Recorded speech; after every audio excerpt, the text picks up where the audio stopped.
We have lost a legend. We have lost someone who has inspired others. Family, friends, and the music world are mourning the death of rapper and songwriter Nipsey Hussle, who was shot and killed yesterday afternoon in Los Angeles.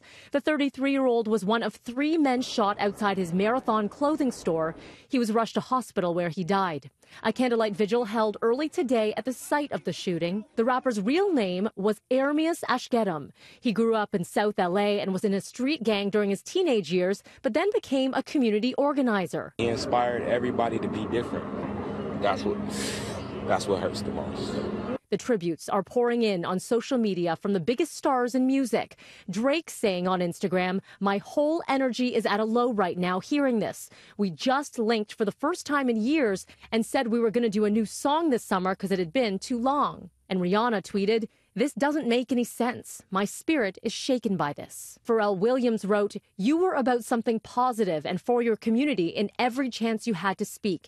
And because of that, you inspired millions, millions who will uphold your legacy forever. Rest amongst the stars." And our own Devo Brown had this to say about the music world's loss. A loss in the music world, but also a loss in his community. He's from the Crenshaw neighborhood, and yes, he is a part of the Crips. He's never hid that fact, and that's been an ongoing thing, but he's also always given back and trying to change his ways. He had a meeting scheduled for today with the police commissioner of Los Angeles and the chief of the LAPD to talk about how they could stop the gun violence and the gang violence in the community. He was working on a concept album called Exit Strategy, which ironically, of course, was going to be his last album, he said, but when you add the gang ties to it, it kind of makes sense with that title. So, lost in the music world, and, you know, the LA Lakers called him an artist and an activist. Other ones say that he's a hip-hop Samaritan.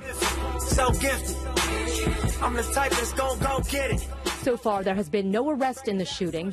Nipsey Hussle's debut album, Victory Lap, was nominated for Best Rap Album at this year's Grammys. He leaves behind a young daughter and son. Nipsey Hussle dead at the age of 33.